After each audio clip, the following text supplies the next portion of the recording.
Development ఎలా చేస్తారంటున్నారు పవన్ కళ్యాణ్ గారు? పవన్ కళ్యాణ్ గారు డెవలప్మెంట్ నుంచి పేరు పెట్టడానికి ఏం లేదమ్మా. పవన్ కళ్యాణ్ గారు ఇప్పుడు ఏపీ ప్రభుత్వంలో ఉన్న ఏకైక దేవుడు. ఆయన పరిపాలనా విధానం చూసుకుంటే గిరిజనుల్ని చాలా శ్రద్ధగా, ఇంతవరకు గిరిజనుల గురించి ఎవరైనా పట్టించుకున్నారా? ఏ ప్రభుత్వం వ్యక్తి అయినా.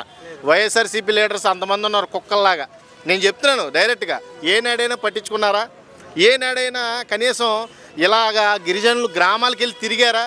వాళ్ళకి అసలు లైటింగ్ సదుపాయం ఉందో లేదో చూసారా? వాళ్ళకు రోడ్లు ఉన్నాయో లేదో చూసారా? నడిచి ఎవడైనా వెళ్ళాడా ఆ రూట్ అంట? ఎవడు కూడా అలా సభ్య సమాజానికి చాలా దూరంగా బతికిన వ్యక్తుల్లాగా చూశారు. అర్థమైందా? గిరిజనులు అంటే చాలా చులకని తత్వం, చులకని భావం, ఇలాంటివన్నీ ఉండడం వల్ల వాళ్ళు చాలా వెనకబడి ఉన్నారు. ప్రతి రంగంలోనూ వెనకబడి ఉన్నారు.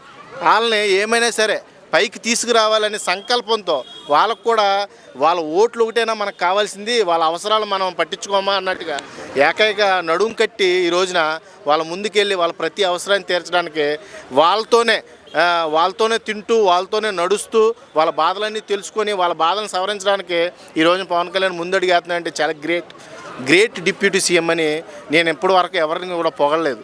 ఈయనొక్కడనే పొగుడుతున్నానంటే అదే గ్రేట్నెస్.